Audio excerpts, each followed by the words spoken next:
Welcome to the National Organization of Nurse Practitioner Faculties podcast. Welcome to the second series of the NONPF podcast, created by the Simulation Committee of NONPF. This year, our podcast series, titled In the Trenches, Confessions and Pearls of NP Simulationists, will center around the 2023 fall release of the NONPF Guide to Nurse Practitioner Simulations, a step-by-step approach. This guide, an e-learning book, was created by the NONPF Simulation Committee. The e-book is formatted to help NP faculty design effective, measurable simulations that address learner programmatic and national level competencies. Led by members of the current Simulation Committee, podcast moderators invite authors of the ebook to share pearls of approaching simulation from the perspective of the nurse practitioner.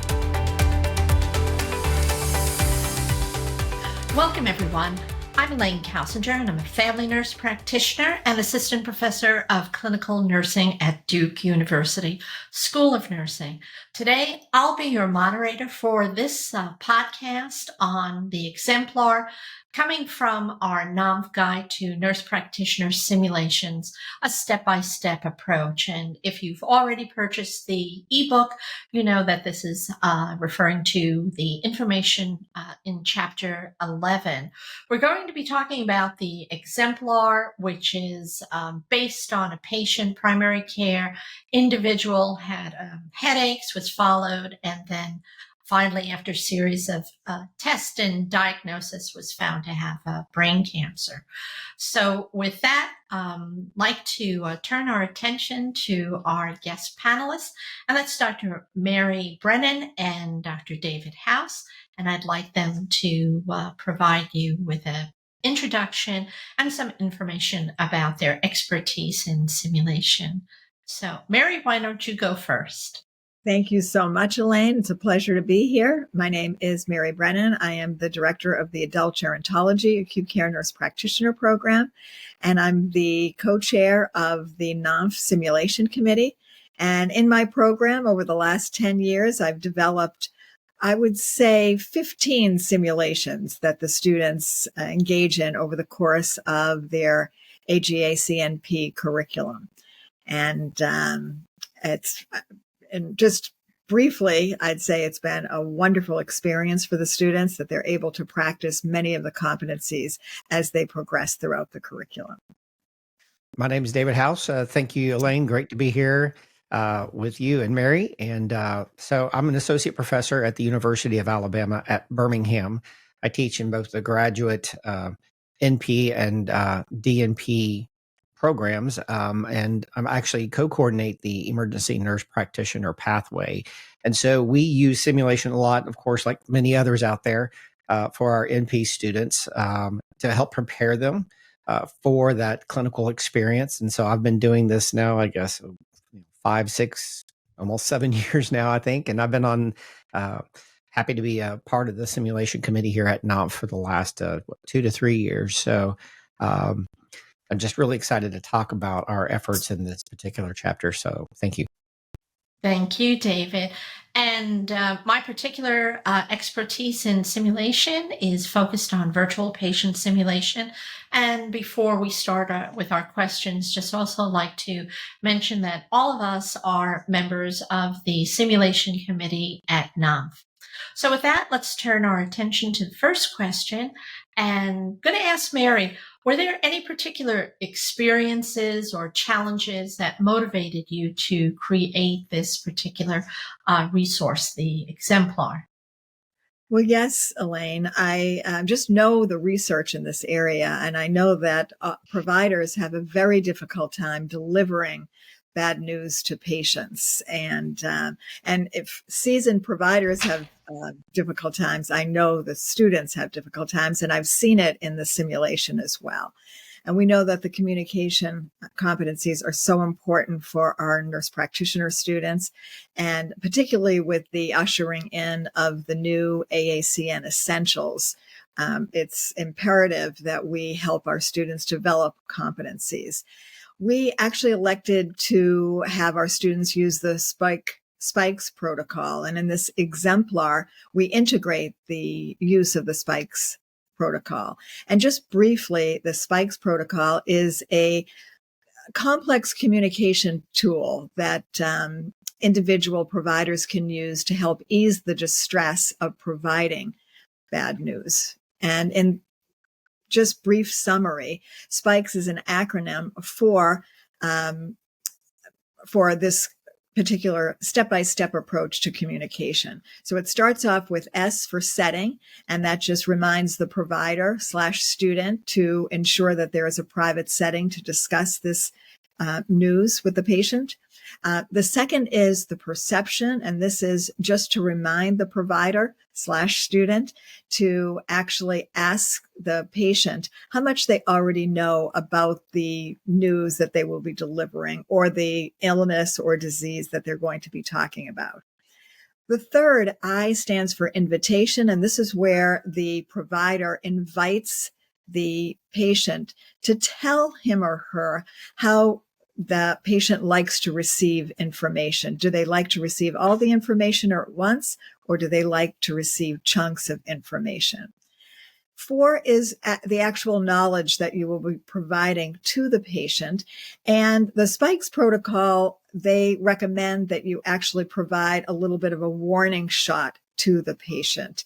And also, it's important that the provider not be associated with the bad news. So we recommend statements such as, unfortunately, we know that this is not the news that you wanted to hear, but the tests revealed that you have a tumor in your brain.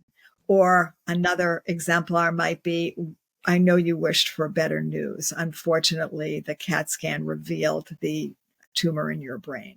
So just to provide a warning shot, and then to provide the knowledge with a sense of empathy.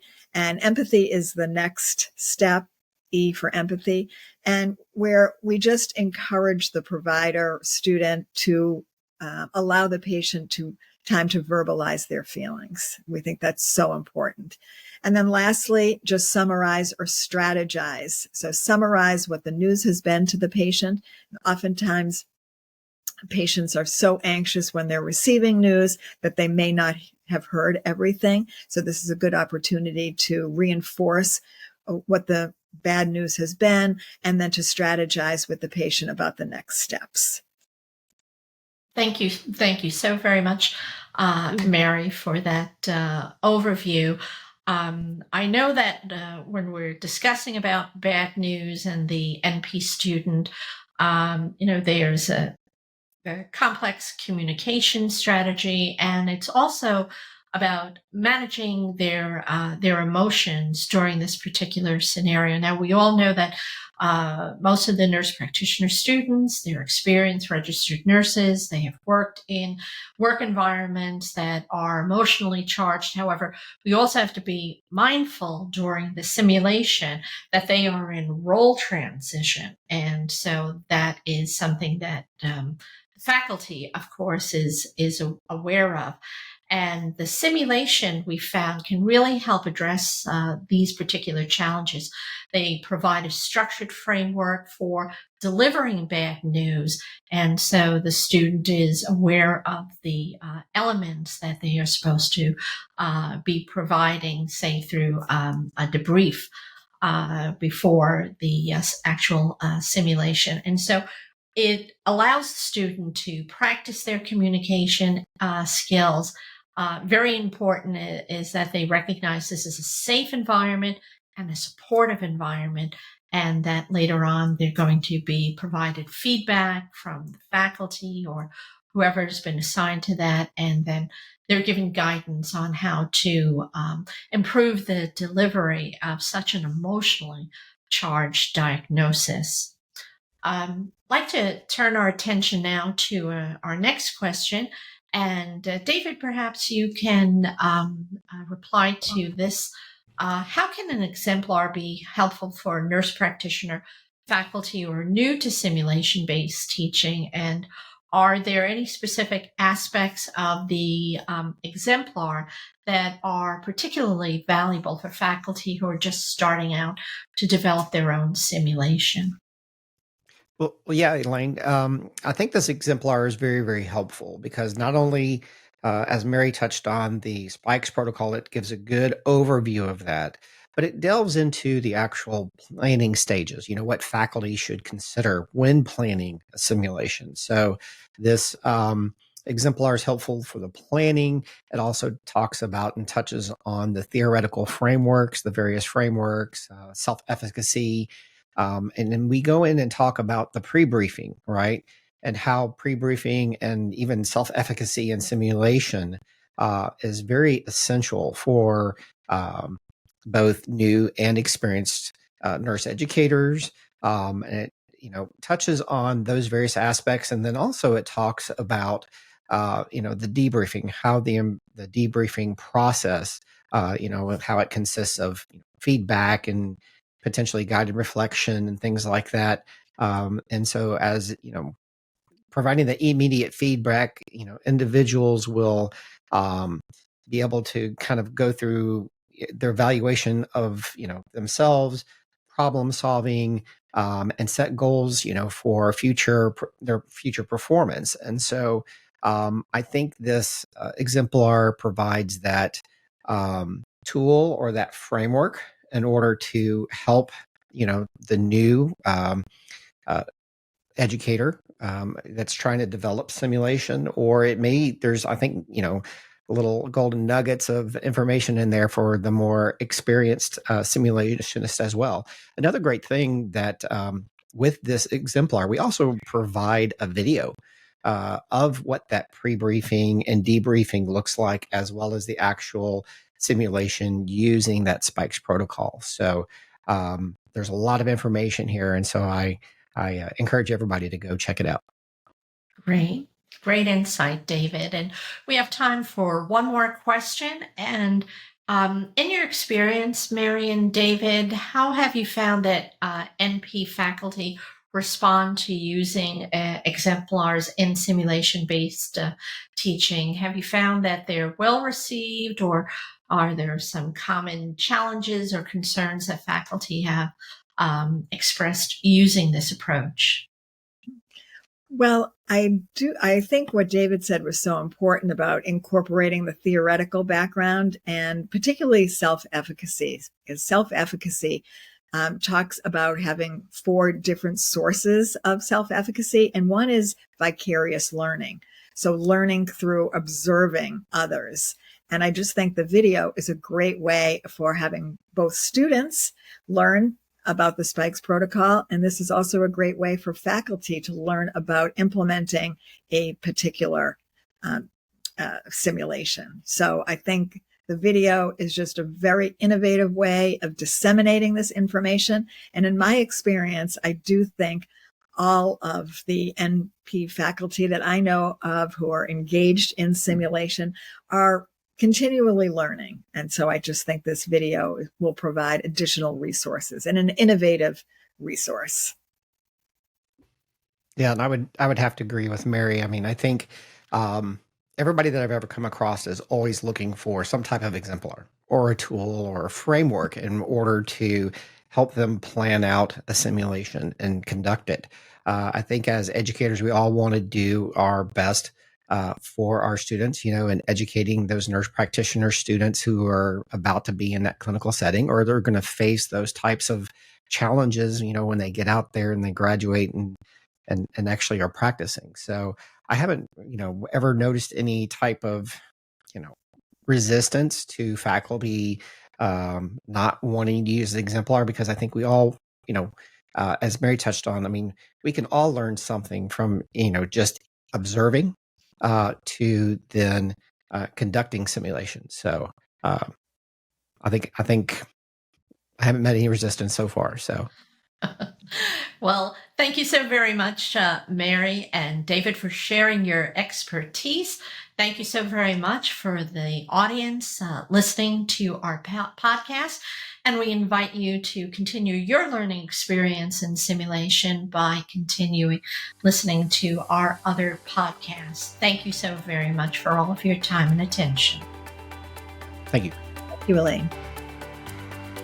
Thank you for joining us today to hear from our NONPF simulation experts. This podcast has been written, directed, and produced by David House, Jeannie O'Rourke, Elaine Kauschinger, Tedra Smith, Jeannie Rodriguez, Leanne Barfield, and Queen Henry-Okafor. Special thanks to NONPF CEO Mary Beth Bigley. The digital ebook is available for purchase on the NONPF website to both members and non-members. The opinions expressed in this podcast series or any product mentioned are not specifically endorsed by NONPF.